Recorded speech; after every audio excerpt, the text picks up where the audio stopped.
Well, good morning, everybody. And can I say what a pleasure it is for both Sanjeev and myself to be here with you this morning. The Saïd Business School and the Africa Programme has a hugely impressive reputation. And so we were both thrilled when we were asked to be here. But I want to give a particular thanks to Sanjeev, who has travelled here to be with you this morning from a war zone. And he arrived, thankfully, safe and sound. I was a little bit anxious until the text came through at 10:30 last night. But Sanjeev, thank you so much for coming from Dubai. And it's a great pleasure that we're both back on the stage together. No, thank you, and good morning, everybody. I don't know why you get the bigger seat and I get the smaller one, Mark, but maybe that's the way it is. Says a lot, doesn't it? Yeah, I never thought I'd see the day where coming to London from Dubai on an Emirates flight would make me a war hero, right? But clearly I am. And finally, some of you will relate to it, and I mean it very respectfully. A friend of mine from Lagos called me saying, would I like to move to Lagos from Dubai? And I've lived in Lagos, so it kind of was a poignant way of reminding us again, Mark, that a lot of societies, certainly in Africa, we face it all the time. This time around, it's the Middle East, face chaotic moments. But the leadership, the maturity, the resilience, the stoicism with which some of these crises is managed, and it's done all the time on the African continent, by the way, in spite of what you hear on the media. The Dubai experience over the last 10 days has again been a reminder to me on that don't worry about the noise on the media. You got to be there to see that when problems happen, how it gets dealt with. So what my answer to you, therefore, is I hate to make it sound like it's all bad and hard and tough there. It's surreal, but it's operating, and it's a lesson for leadership. And that's where I'll stop. So obviously the conflict that you managed successfully to extricate yourself from to be here with us this morning could well have a really significant impact on not just the global economy, but also the African economy. And one of the things that I think we need to discuss is whether this creates an opportunity for Africa, whether it accelerates or decelerates the old paradigm shift of not what we can do for Africa, but what can Africa do for the global economy, and how we build on the success that has been made both from the DFIs like the African Finance Corporation that you've worked for, Sanjeev, but also the flows of capital coming from outside Africa, but also the capital inside Africa. How can we make sure Africa fits in and plays a much bigger role in both geopolitiks, but particularly the geoeconomy of the world? Good Lord, that's a long question, isn't it? So Mark, thanks for that. I'll kind of put some context to Africa's relevance, and we all can say it in our own ways. But when I was flying from Dubai yesterday, and since I'm going to wear it as a badge of honor for a while, I might as well, make the most of it. The flight path, usually from Dubai to London, is straight up north. It's like a diagonal line, right? Except yesterday, it went south. Not literally for an aircraft, but it went south and it looped over the northern parts of Africa, a bit of Addis, and it went into the Sinai Peninsula and off to Europe. Now, the reason I'm citing it is in many ways, that is Africa's relevance. It is in the middle of the world. I don't care what maps you look at. It is the continent, as the Dean mentioned, with the most positive demography. On an average basis, the growth rate on the continent is higher and faster than most other parts of the world. So we'll be foolish to believe that Africa doesn't matter. It matters. However, the patronization model must stop, and it is stopping. The tutelage model must stop, that we know what is good for Africa. And Africa has to take charge of its own destiny. So quick comment before I hand it over to you, Mark, because you asked a very long question. I'm trying to give you a short and crisp answer. Please remember this, ladies and gentlemen, that if you think of 7 big problems that the world has to handle today, and I'm just picking 7, there has been many more recently thanks to certain orange type of decision making, right? First is food supply. Second is access to critical minerals. Third is supply chain diversity. Fourth is labor force. Fifth, new markets. Sixth, renewable energy. And 7, carbon emission absorption and carbon sinks. Just 7. And I'm sure all of you educated people can add 5 more. All these 7 problems, and in Europe's case, there's an 8th problem, battling immigration, right? Africa is the solution. And if you don't look at it as a solution, but look at it as a problem for you to deal with, I think you will lose out in the rest of the world, and Africa will certainly lose out if it keeps maintaining that mindset. Yeah, so I agree with most of that, Sanjeev. You do? Yeah, I would probably have a different 7, but let's not get into the semantics of that now. But I would also overlay on top of that some of the, not just the positive aspects of the African continent, its geographical location, the youth of its population, the entrepreneurial flair that exists in most of Africa, but also there are some challenges. And from an ex-minister, I'd say one of those challenges is governance. And governance matters. That doesn't necessarily just mean that Africa should move to a centrist Scandinavian democratic model overnight. There needs to be an African model that develops, but democracy is an important part of that. The rule of law is an important part of that. And that doesn't just matter because of the obvious political elements. It matters from a macroeconomic point of view as well. Because where you have democratic institutions, where you have political stability, you also tend to have macroeconomic stability as well. And macroeconomic stability creates the environment for investment. It also reduces the cost of capital because it reduces the risk and therefore the certainty of investment and investment returns. And that is going to increasingly matter to Africa because, as the Dean quite rightly pointed out, technology is going to become an increasingly important part of the African growth story. And in some aspects, mobile money, that Africa is already ahead of much of the rest of the world. But the decision about where to invest on a global context is going to come down in the next 5 or 10 years, not just to the cost of labor, but the cost of capital as well. And if parts of Africa can continue with this instability and the cost of capital being high, look at interest rates, even in stable places, relatively stable places like Ghana and Kenya.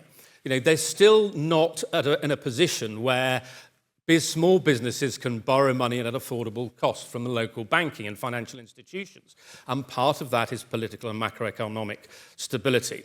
So it matters because decisions are going to be made globally, particularly as the impact of AI comes in, particularly as technological advantages, robotics, for example, still come through. So how do you balance all of that with the growing and youthful population in the African continent, where what's going to be really important for stability in the next period is the creation of jobs for young people? And that's the tension that collectively we need to address. Yeah. Mark, I have to, it's almost ordained on me that I must comment on something you started off with.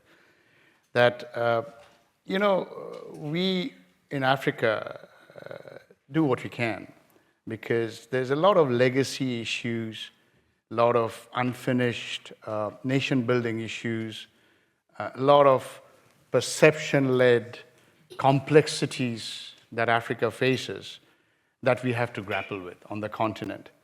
But the one thing that I, having lived and worked and invested in Africa over the last 3.5 decades, completely dismiss as an unfair and a biased and an unacceptable narrative is that governance problem seems to be an African monopoly, right? It isn't, right? And by God's grace, the recent past has shown me that going after Supreme Court judges, going after central bank governors, having insurrections and dismissing election results, creating wars when wars didn't exist, are not African monopolies, right? Okay. And institutions like Oxford, and I was happy to hear from the dean that the composition of the students is becoming more and more African, is it's time, and I'm not a politician unlike Mark, I'm saying it from a business point of view, it's time for us to actually throw back those accusations and say, yes, we are not perfect, but neither are you. Right? Okay. Yeah, but let me just interrupt you there, Sanjeev, because... Touché! Yeah, no, that is a correct analysis, but that, of course, is the opportunity for Africa, Totally. or parts of Africa. So if and where good governance and macroeconomic stability, the honouring of contracts, are in existence, that is where the investment will go, that is where the economic development will go, that is where the jobs will be created, that is where through taxation the revenue will come into the governments to provide the social infrastructure of education and healthcare and infrastructure to get goods from A to B. So I see that as an opportunity, and I also think that the fact that geopolitics recently has moved to geoeconomics, whereby people are using economic power to get what they want for their political ends, again creates an opportunity for Africa, because Africans have choices about where they want to accept the investment from. It's no longer just from the traditional market. I'm glad you talked about that, because that's exactly the point I was trying to get to, that whilst we can have fun and clap at each other and laugh at other people's follies, the issue is Africa has to help itself first before anybody else can help Africa, right? We all understand it, we all appreciate it, but the great news is that contrary to a lot of people's belief or narrative, it is not true that Africa lacks capital, right? There is data out there, some of which I was part of creating and not creating, but developing. Analysing. It's a Freudian slip. Data does get created, as you know. Is that there is, on last count, roughly $4 trillion of available savings in Africa, in many forms: pension, life funds, reserves, what you call sovereign wealth funds, etc., etc. The good news is that African countries and African banks and African institutions are systematically being able to take that capital, number one, and develop and de-risk projects, number two, and then automatically being able to mobilize global capital to come in. Because the reality of this world is that capital is like that proverbial, what's that story about the soup not being too warm or not too cold and has to be perfect, right? That capital is extremely what you call comfort-seeking, right? It likes comfort. So Africa has to, therefore, Africa as a whole, needs to utilize its own capital to de-risk projects on the continent for global capital to come in. And the good news is, it's happening. And that is why I am hopeful and I'm optimistic that the narrative on Africa will no longer be about what can the world do for Africa, but about what Africa can do for the world. Yeah, and I would add to that I think whilst it was painful for the reduction of US aid and the reduction of developmental finance coming from DFID and the French and the German, the European models, of course, that creates an opportunity for private sector finance to come in and fill the gap that has been, if I call it a gap in a loosest sense, created. And of course, what has happened is that now there is capital moving into the African continent, not just from those traditional partners, but from places in the Gulf, where Sanjeev has come in from, as you've heard, but also from Asia. The Japanese are very enthusiastic and keen and investing very heavily, particularly in Eastern Africa. The Latin Americans, the big Brazilian funds looking to invest in agriculture and agricultural infrastructure in certain key African markets. There's money coming from elsewhere as well. So it's a real opportunity. And of course, that's what should happen. And the African money itself, whether it be through pension funds or insurance companies, as Sanjeev was articulating a moment or two ago, or indeed African family offices or high net worth individuals who have historically only invested their money to protect it outside of Africa are now starting to invest it inside the continent, which is a hugely positive development. It is, and I think in the forum like this, where I think 99.99% of us have some sort of an economic interest on the African continent, right? So it's important, therefore, for us, and also 99.99%, maybe you and I excluded, are from an age category where there is more for the future than for the past, right, for them. Okay, so it's therefore important, extremely important to contextualize this, Mark, that for many, many decades, centuries in fact, Africa has been looked at as an extraction economy, right? Whether you extract human resources, as it started off with, or whether you extract natural resources. The trick has to be, the key has to be, how do you create benefication out of your natural resources? Why? And it's a simple, what I call a virtuous cycle, right? Because the moment you stop extracting mines and shipping them, but instead process those minerals in some form on the continent, what do? You create an industrial base, you create an energy supply, you create a logistics support system, you even create ports and jetties for those to be shipped out in a value-added form, you create jobs, you create greater tax revenue. It's a virtuous cycle. Why it's particularly topical today and hopefully relevant for global economies is because the world has realized the folly of supply chain concentration, right? We realize the folly. The world has also realized that Africa sits, as I said earlier, in the middle of the world, with an amazing large coastline, with connecting both the oceans and basically connecting most of the global markets, being the center of the world. That's why Africa's future has to be, how does it beneficate its own natural resources to create an industrial base that is supported by infrastructure, because it feeds off each other, and creates the jobs that ultimately Africa and the world needs. Yeah, but there's a balance in this. And the balance is, on the one hand, wanting to attract FDI coming from outside, but also utilizing African capital itself to industrialize Africa, to create jobs. But there are examples that I could give you where that has happened, but not one African has been employed or not one African job has been created in that context. So it's important that African governments, through public policy, have a role to play in ensuring, for example, where a special economic zone is set up, that at least 20-25%, if not greater, of those jobs created by that special economic zone are for local African people.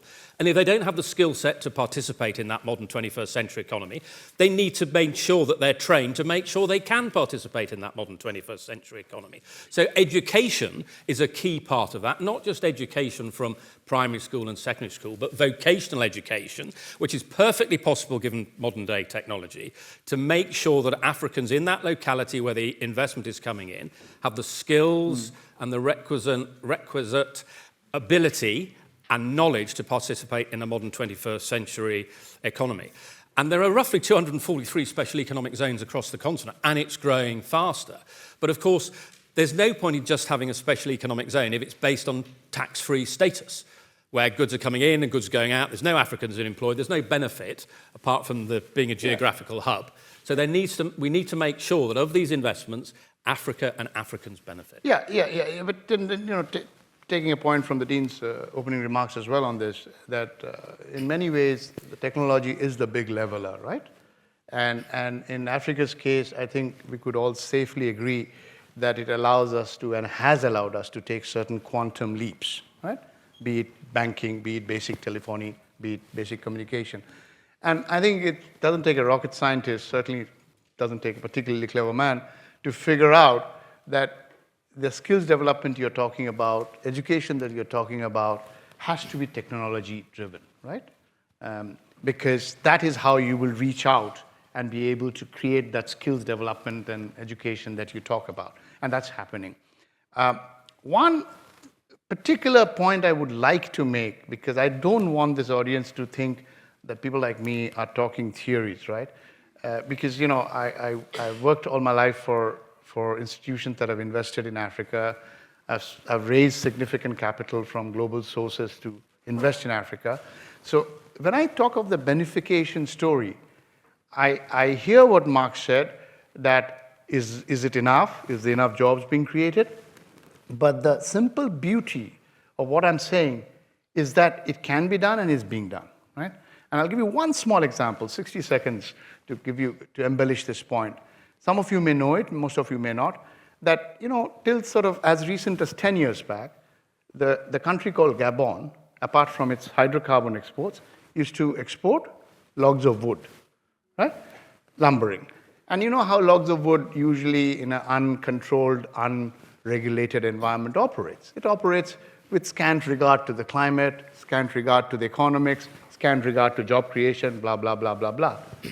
Long story short, fast forward, without trying to get into who did what and how it was done, today Gabon has a special economic zone where everybody who used to import Gabonese wood in the past are now making furniture sitting in Gabon, right?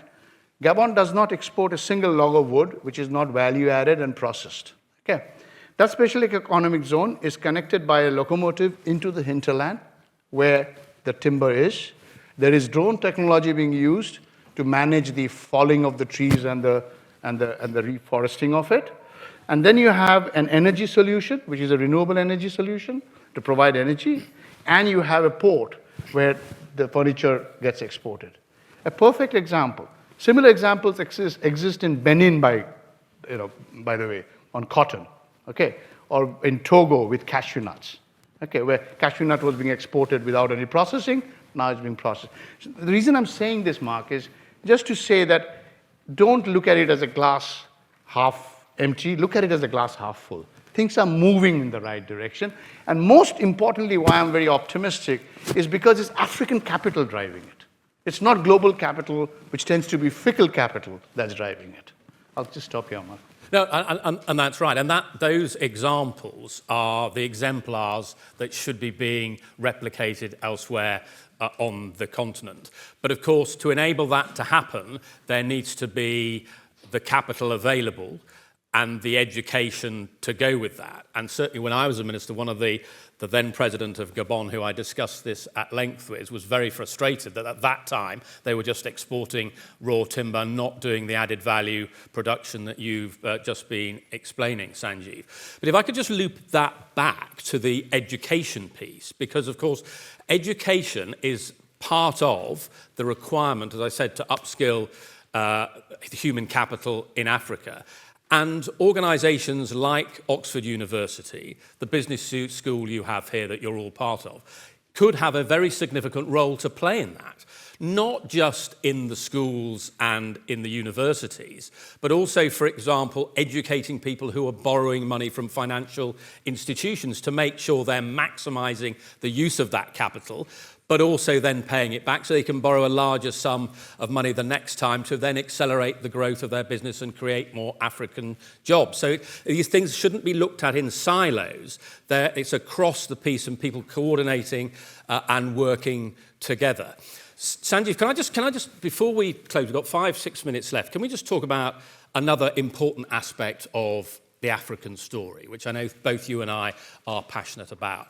And that's what I think is loosely called the sort of soft power side, which is the art, the literature, the films, the fashion.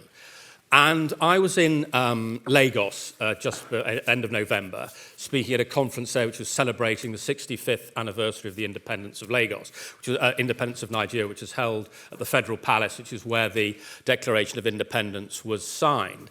And the passion and the excitement around the soft power, I think Africa has a lot to export to the rest of the world in all those different aspects that we're talking about, which is not just telling the rest of the world what Africa is about, but it also has an investment and economic aspect to it as well. Mark, you fell into this one. Okay. Many years back, I was in Boston. I think it was 2018, where the Belgian soccer team was playing. And I was in a Boston, United States bar early morning because of the time difference.